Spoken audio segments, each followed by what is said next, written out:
Hello, fellow sewing enthusiasts. I'm Sarah Gunn from the fashion blog Goodbye Valentino. This year, I'm sewing my clothes rather than shopping. It's also known as the ready-to-wear fast. Now, one of the styles I really like to wear and sew is a simple dress sewn from a stable knit. Stable knits are your heavier knits with a little less stretch. They're perfect for these kind of dresses because they're comfortable, they're less prone to wrinkle, they maintain their shape beautifully, and they're suitable for a variety of silhouettes. Today I'm going to share with you some of my tips for sewing these knit dresses that will provide you with smooth hem lines and smooth necklines. Now, there are many patterns available today that are designed just for knits. I'm going to be working with one of my favorite patterns that I've sewn many times before. I love this pattern due to the slightly raised waistline, the fit, and its easy assembly.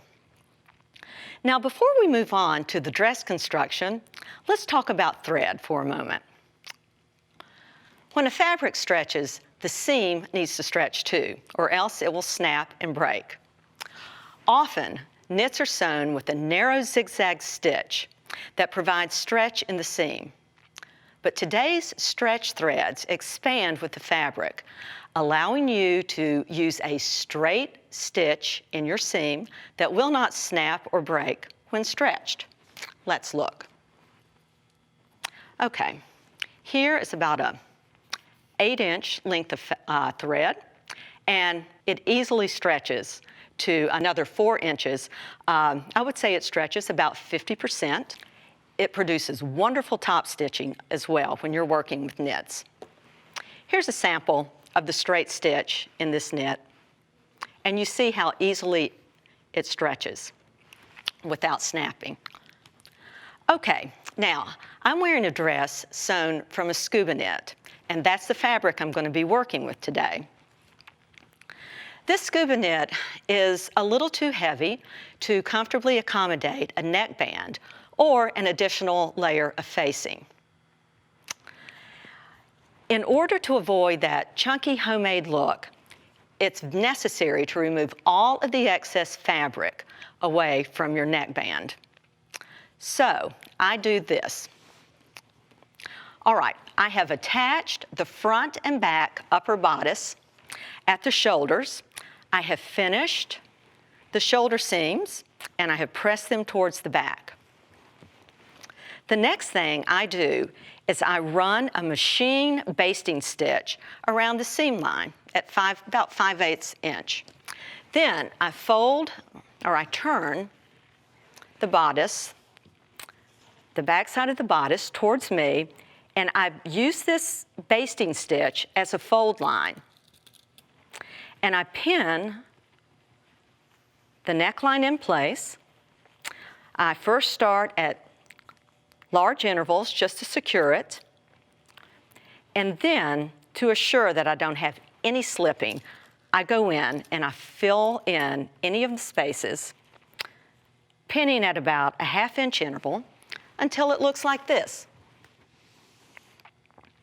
It's important to use ballpoint pins with your knits because they will not damage your fabric. Now, I know this is a lot of pins. You might want to just hand baste this stitch in place before taking it to the machine, but if you're comfortable sewing with pins, then take it straight over to the machine. Okay, so I've got my stretch thread in the bobbin and in the upper thread.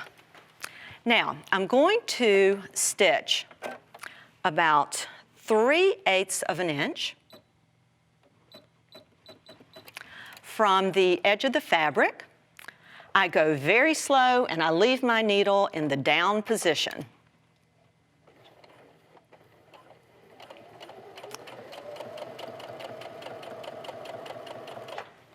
Okay, I'm just going to sew a little bit.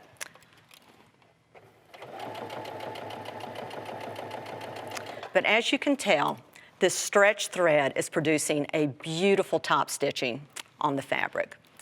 Now, here it is. I've completed the top stitching. and I have about 1/4 of an inch of excess fabric. So at this point, I'm going to take my scissors. I've already got it started, and I'm just going to cut right up against the stitching. Don't be afraid, but be careful.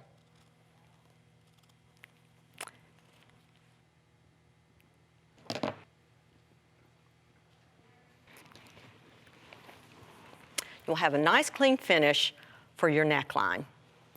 Press it, it'll be nice, smooth, and flat, and you can remove the basting line at that point. Okay, I like to finish my dress with a hem that reflects the same amount of care that I've put into the rest of the dress. And stabilizing your hem will eliminate that potential for a wavy hem. Now, I do this by first marking the fabric with a heat-soluble pen. I love these pens because once the iron touches the fabric, the ink is gone. I'm choosing about a 1 3/4 inch hem, where I just mark. Then I cut a 1-inch piece of lightweight fusible interfacing, and I place that fabric directly below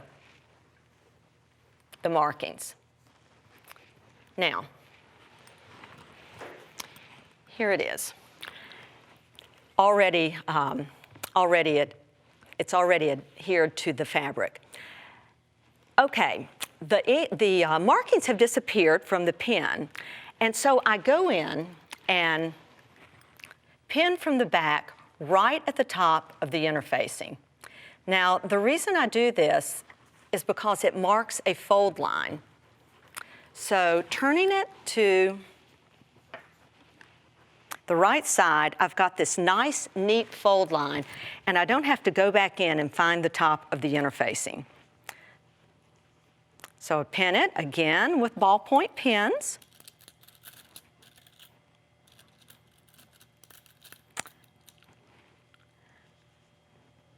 I take it to the machine, and I stitch a 1-inch hem.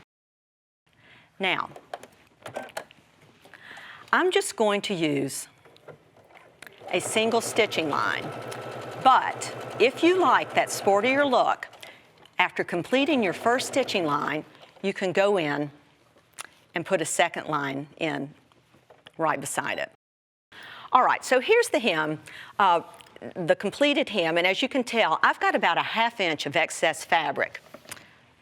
I followed the same steps that I did with the neckline, and I just go in with my scissors and I cut right against the stitching line. You can go in and clean up a little bit if you've missed an area or two. This side I have finished, and as you can tell, there's absolutely no bulk in the hem. So, when you're sewing with stable knits, don't forget your stretch thread. Sew these fabrics with care, and you'll be rewarded with fantastic results.